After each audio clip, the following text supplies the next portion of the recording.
Jeshi la Polisi mkoa wa Njombe limeendelea kufanya operesheni maalum kwa lengo la kuzuia, kubaini na kutanzua uhalifu ambao umetokea katika kipindi cha mwezi Juni 2026.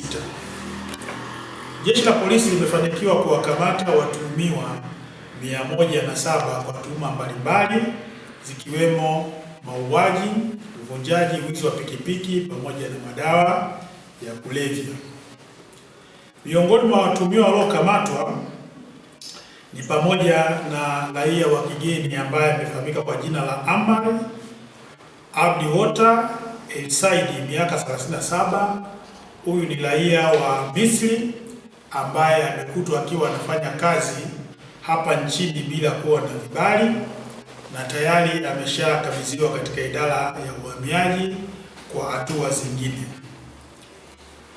Pia jeshi la polisi limewakamata watu wawili ambao wamefahamika kwa majina ya Rugiliko Zablon Mlowe, huyu ana miaka 52, pamoja na Zawadi Samola Msigwa, huyu ana miaka 43, ambao walikuwa wanatafutwa kwa tuhuma za mauaji ya mtu ambaye amefahamika kwa jina la Lighton Zablon Mlowe, wakimtuhumu kwa ushirikina huko katika kijiji cha Ivigo Igosi, wilaya ya Banging'ombe. Watuhumiwa hawa walitekeleza mauaji hayo siku ya tarehe 10 mwezi wa 6 2026, na baada ya kuwa wamekamatwa wamehojiwa na wamekiri kutekeleza mauaji hayo na hatua za kuwafikisha katika mahakama zinaendelea. Aidha, jeshi la polisi mkoa wa Njombe limemkamata mtu ambaye amefahamika kwa jina la Zeng Zemin, miaka 33. Huyu ni raia wa China wa kampuni ambayo imetambulika kwa jina la JX Betting Company ya Dar es Salaam, na wenzake wawili ambaye mmoja anafahamika kwa jina la Franki Evaristo Mlula, miaka 32, na Yok Salum Lengipa, miaka 27, ambao walikuwa na mashine 6 za kampuni nyingine ambayo inafahamika kwa jina la Agamaroto, zikizaniwa kwamba ni za uwizi. Kwa watuhumiwa hawa watafikishwa mahakamani mara baada ya upelelezi kuwa umekamilika. Mtuhumiwa mwingine aliyekamatwa ni mtu ambaye amefahamika kwa jina la Juhudi Ernesto Mkosa, miaka 30, aliyekuwa anatafutwa kwa kosa la kutenda tukio la mauaji lililotokea tarehe 29 mwezi wa 11 2025 huko katika kijiji cha Kijombe, ambapo alimuua mtu ambaye amefahamika kwa jina la Ernesto Lutengamaso Mkosa ambaye ni baba yake mzazi.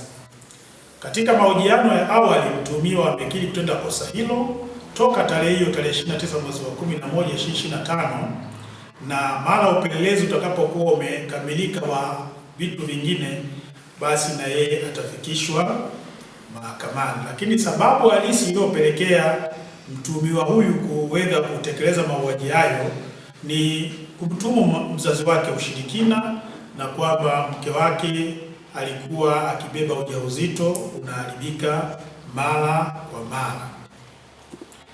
Vile jeshi la polisi mkoa wa Njombe kwa kushirikiana na polisi wilaya ya Mbalali mkoa wa Mbeya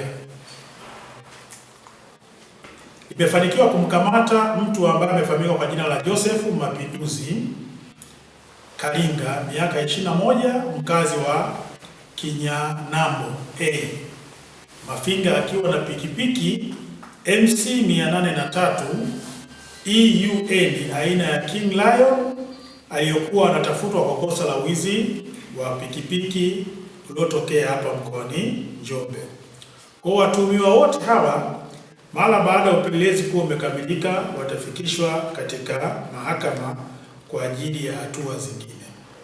Aidha, kikosi cha usalama barabarani mkoa wa Njombe kimeendelea na utoaji wa elimu kwa madereva, wamiliki wa vyombo vya moto, abiria na wananchi katika makundi mbalimbali juu ya umuhimu wa kufuata na kuzingatia sheria za usalama barabarani ili kudhibiti ajali.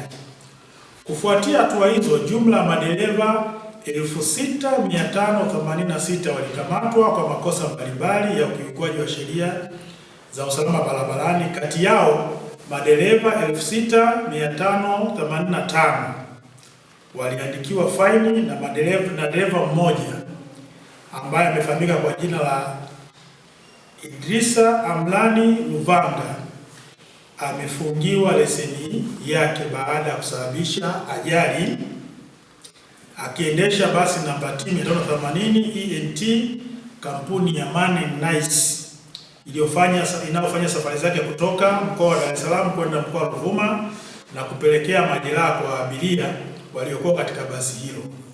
Dereva huyo ametafikishwa mahakamani upelelezi ukikamilika.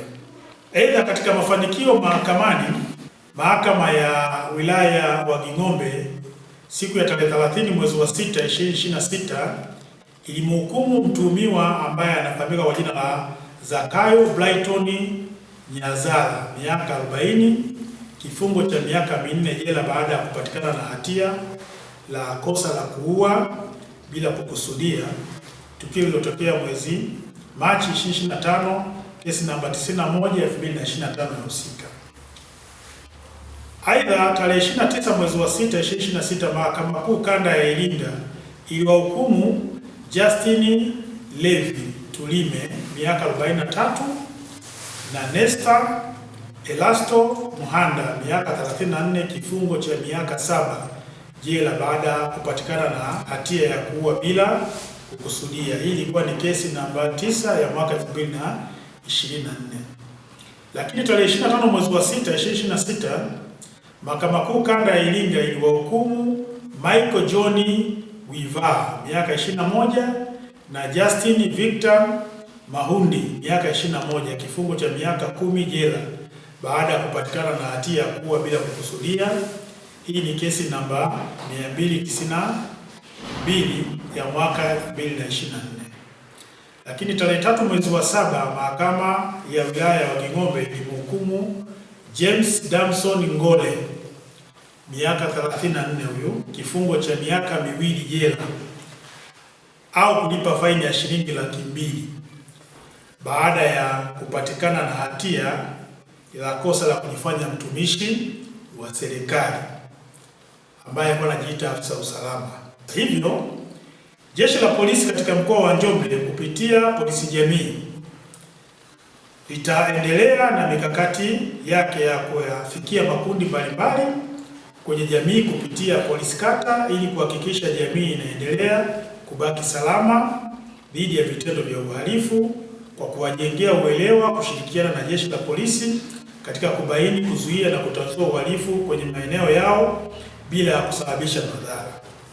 Jeshi la Polisi mkoa wa Njombe linatoa wito kwa wananchi wa mkoa wa Njombe kuendelea na shughuli zao za uzalishaji mali bila wasiwasi na kutoa taarifa za uhalifu na wahalifu mapema mara tu wanapoona viashiria hivyo ili hatua ziweze kuchukuliwa kwa mujibu wa sheria.